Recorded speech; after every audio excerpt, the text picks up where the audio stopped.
Habari rafiki yangu, karibu sana kwenye video hii muhimu sana kwa maisha ya kila mmoja wetu. Kama umewahi kumpenda mtu kwa dhati, basi unajua maumivu ya kumpoteza yanaweza kuwa mazito kuliko kitu chochote.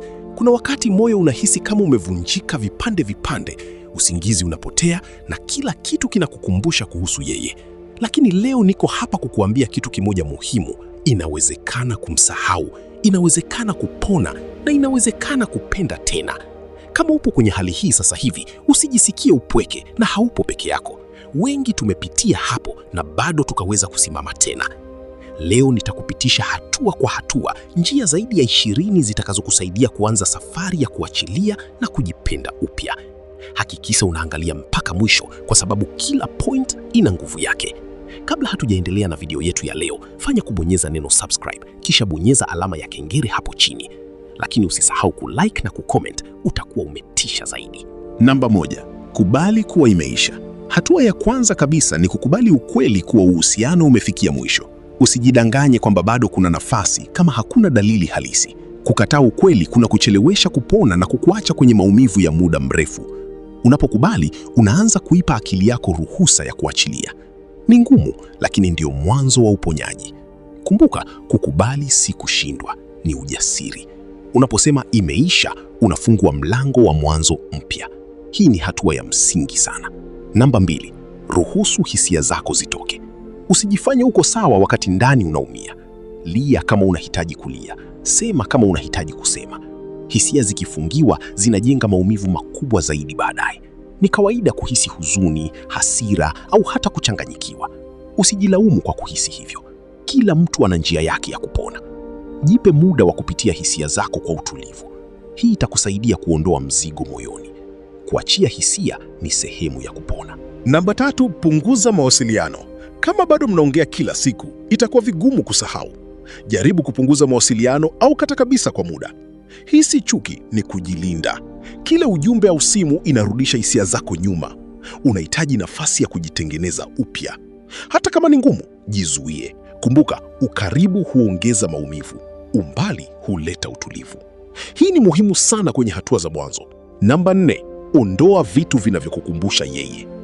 Picha, zawadi, meseji za zamani, hivi vyote vinaweza kukurudisha nyuma. Si lazima uvitupe kabisa, lakini vihifadhi mbali.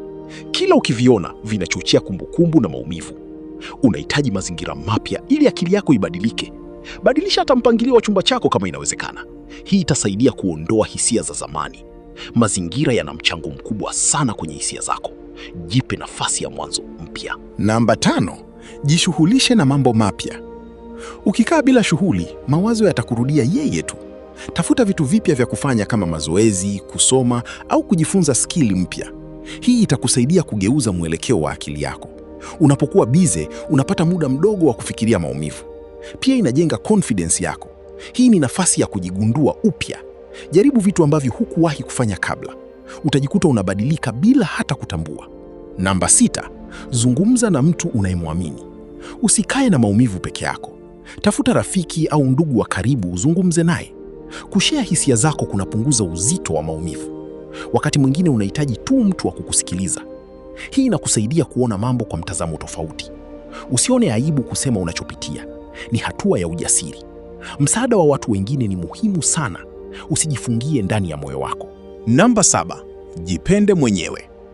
Baada ya kuachwa au kuachana, watu wengi hupoteza thamani yao binafsi. Anza kujithamini tena. Jikumbushe kuwa unastahili kupendwa. Jifanyie mambo mazuri kama kujinunulia kitu au kujitunza. Usijilaumu kwa yaliyopita. Wewe bado ni wa thamani. Kujipenda ni tiba kubwa sana. Anza kujiona muhimu tena. Hii itakuinua kisaikolojia. Namba 8, epusha kuchunguza maisha yake. Kuendelea kufuatilia social media yake kutakuumiza zaidi. Kila unachoona kinaweza kukufanya ujisikie vibaya. Jaribu kumute au kumunfollow kwa muda. Hii itakusaidia kufocus kwenye maisha yako. Usijilinganishe naye au maisha yake mapya. Huo ni mtego hatari. Linda amani yako ya moyo. Usijipe mateso ya bure. Namba 9, jifunze kutoka kwenye uhusiano huo. Kila uhusiano una somo lake. Jiulize nini umejifunza. Labda ulikuwa unaamini sana au ulipuuzia dalili fulani. Haya yote ni masomo ya maisha. Usijilaumu, jifunze tu. Hii itakusaidia kufanya vizuri kwenye mahusiano yajayo. Kila experience ni darasa.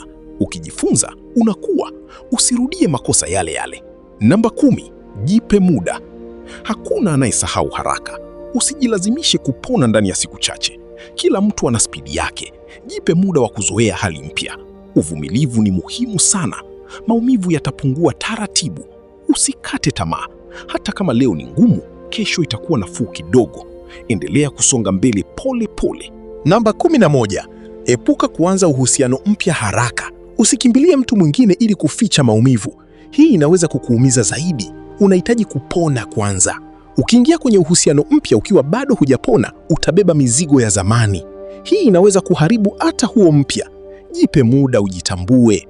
Upendo wa kweli haukimbiliwi. Subiri hadi uwe tayari. Hii itakusaidia sana baadaye. Namba 12, jenga ratiba mpya ya maisha. Badilisha mambo uliyokuwa unafanya naye. Tengeneza rutini mpya. Hii itasaidia akili yako kuzoea hali mpya. Fanya vitu kwa wakati tofauti. Jaza muda wako kwa vitu vya maana. Hii inasaidia kupunguza kumbukumbu. Taratibu utaanza kuzoea. Hii ni njia nzuri ya kuanza maisha mapya. Endelea kujijenga. Namba 13, jifunze kusamehe. Kusamehe hakumaanishi kusahau, bali kuachilia mzigo. Kama alikuumiza, jaribu kumsamehe moyoni. Chuki inakuumiza wewe zaidi. Unapomsamehe, unajipa amani. Hii ni hatua muhimu sana ya kupona. Usibebe maumivu ya muda mrefu. Acha moyo wako uwe huru. Hii itakusaidia kusonga mbele. Namba 14, kumbuka kwamba maumivu ni ya muda. Hakuna hali ya kudumu milele. Hata maumivu haya yatapita. Leo yanaweza kuwa makali, lakini kesho yatapungua. Jikumbushe hili kila siku. Usifikirie utaumia milele. Watu wengi waliumia kama wewe, lakini walipona. Na wewe utaweza. Kuwa na imani. Hii ni safari, si mwisho. Namba 15, jiweke karibu na watu chanya. Epuka watu wanaokurudisha nyuma. Tafuta marafiki wenye positive energy, watu wanaokutia moyo na kukufanya ucheke. Hawa watakusaidia kupona haraka. Mazingira yana nguvu kubwa sana. Ukiwa na watu sahihi, kila kitu kinakuwa rahisi. Jizungushe na upendo. Hii itabadilisha hali yako. Namba 16, fanya mazoezi ya mwili. Mazoezi husaidia kupunguza stress na maumivu ya kihisia. Unapofanya mazoezi, mwili huzalisha homoni za furaha. Hii itakusaidia kujisikia vizuri. Hata kutembea tu ni mwanzo mzuri. Jitahidi kuwa active kila siku. Afya ya mwili na akili vinaendana. Hii ni tiba ya asili. Anza leo. Namba 17, andika hisia zako. Kama hupendi kuzungumza sana, andika. Andika unachohisi kwenye daftari. Hii inasaidia kutoa mzigo moyoni. Unaweza hata kuandika barua ambayo hutatuma. Ni njia nzuri ya kujieleza. Kadri unavyoandika, unapata clarity. Hii ni therapy binafsi. Jaribu, utaona tofauti. Namba 18, usijilinganishe na wengine. Kila mtu ana safari yake ya mapenzi. Usione wengine wana furaha ukajiona umeshindwa. Hujui wanapitia nini. Focus kwenye maisha yako. Wewe una muda wako. Kila kitu kitakuja kwa wakati wake. Usijishushie thamani. Wewe ni wa kipekee. Endelea kuwa wewe. Namba 19, kubali kuwa ulipenda kweli. Usijilaumu kwa kumpenda sana. Hiyo inaonyesha moyo wako ni safi. Kupenda si kosa, ni sehemu ya maisha. Jivunie kwamba uliweza kupenda kwa dhati. Sasa ni muda wa kujipenda zaidi. Hii itakufanya uwe bora zaidi. Usijifungie moyo. Upendo bado upo mbele yako. Namba 20, amua kusonga mbele. Mwisho kabisa ni uamuzi wako. Amua kuwa unataka kupona. Amua kuwa hutaki kubaki kwenye maumivu. Uamuzi huu ndio utakaokusukuma mbele.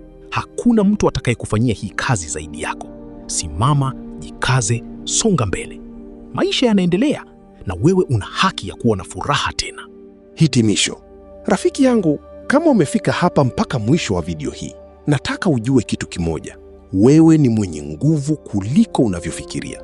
Maumivu haya unayopitia si mwisho wako, ni sehemu ya safari yako. Kuna siku utacheka tena, utapenda tena, na utajivunia kuwa ulivuka kipindi hiki kigumu. Kama umejifunza kitu kwenye video hii, usisahau kulike, kushare na kusubscribe ili tuendelee kusaidiana. Pia andika kwenye comment unajisikiaje leo na kusikiliza. Kumbuka, haupo peke yako na safari yako ya kusahau inaanza sasa. Asante sana kwa kutazama. Tuonane kwenye video nyingine.